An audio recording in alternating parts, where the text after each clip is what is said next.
Every Tuesday, we crunch the county-level COVID-19 numbers to give you a sense of what's happening where you live. Today, we continue that with some changes to make sure we are giving you a picture of where your county stands under the state's new transmission index. Fox 13's Max Roth joins us with a look. Max.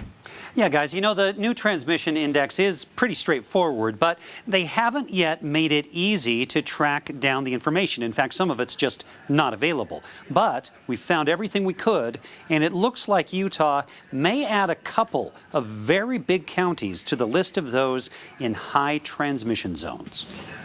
Counties set or tied new records for weekly cases, including two big ones, Salt Lake and Washington counties. And look at our biggest six counties. Washington County's worst week is actually second best in this group, showing just how bad all of our population centers are doing. Salt Lake's record-breakingly bad week was still somewhat shadowed by Utah County's ongoing trouble. The state's new guidelines will change how we present the rest here. I'm using the simple traffic light symbols. Red is bad, yellow moderate, green good. We'll look at three questions. One question, are ICUs full? The whole state is red here, same number for everyone because people cross county lines for medical care. COVID patients fill 16.3% of ICU beds on a 7-day average. That's well over the 15% threshold. But luckily, not enough other people are filling those beds. At 69.2% overall, in terms of capacity, a high rate would be 70% for the state, and both of those numbers would have to be fulfilled to be high. Next question. Getting sick? These numbers are 14-day rates of new cases per 100,000 people. How many people got sick compared to the size of the population?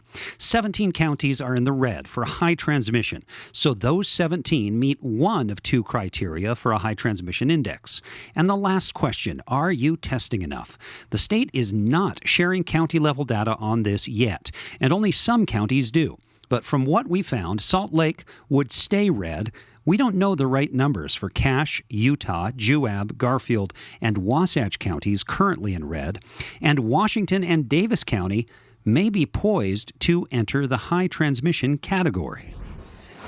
Well, the State Health Department tells me they're working on including information on their dashboard that is more tailored to these new criteria. We want to be able to tell you how your area is doing in between when the state makes those announcements on Thursdays. That could improve our tracking and keep you up to date. We're going to keep working on it. For the next week and a half, high and moderate levels really don't mean as much because both are under a mask mandate until October 29th.